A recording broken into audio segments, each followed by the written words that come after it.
میرے دوستوں اور بزرگوں، اس رات میں سچی توبہ، قبرستان جانا۔ کہاں جانا؟ کہاں؟ ڈر گئے ہو؟ جایا کرو، بار بار جایا کرو، موت یاد آئے ایک دن میں بھی اسی طرح پڑا ہوں گا۔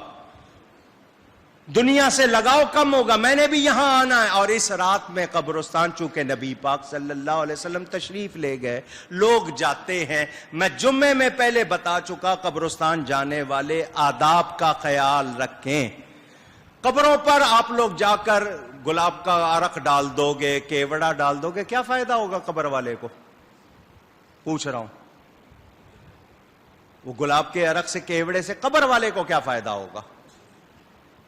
سوائے اس کے کہ جس نے بیچا ہے اس کو پیسے مل جائیں گے۔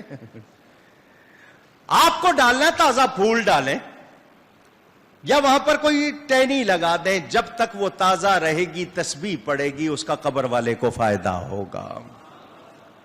قبروں پر پاؤں رکھنا، روایت میں آتا ہے آگ لگتی ہو، آگ میں پاؤں رکھ دے، لیکن مسلمان کی قبر پر پاؤں، اور ہم پھلانگتے ہوئے جاتے، نہیں جی میرے ابا کی قبر وہ آگے ہے تو میں تو وہاں جاؤں گا۔